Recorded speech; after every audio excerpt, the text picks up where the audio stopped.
Ayun, nag-start ng mag-dry yung isa, oh.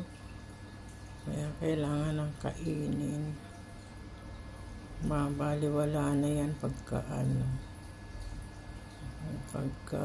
bukas pa. Kaya yung mindset na bibili ng marami kasi makakamura, no? O andun na tayo yung marami. Tapos magkano lang.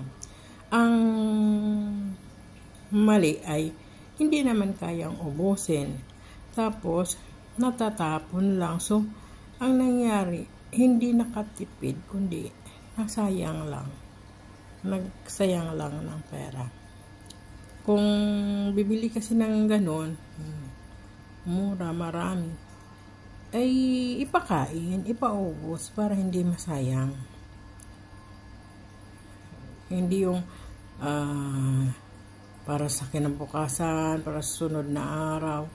Wala na, bulok na pagka tumagal na. Kaya nga binenta na ng mura ng mga negosyante sa palengke kasi nga alam nilang pasira na, pabulok na, o kaya pa-dry na yung prutas. Ay, ibang kuripot. Ay, kuripot din ako pero nag-iisip ako, no? Hindi yung ganyang style na makamura, makarami, pero makatapon din. Pwede wala. Useless.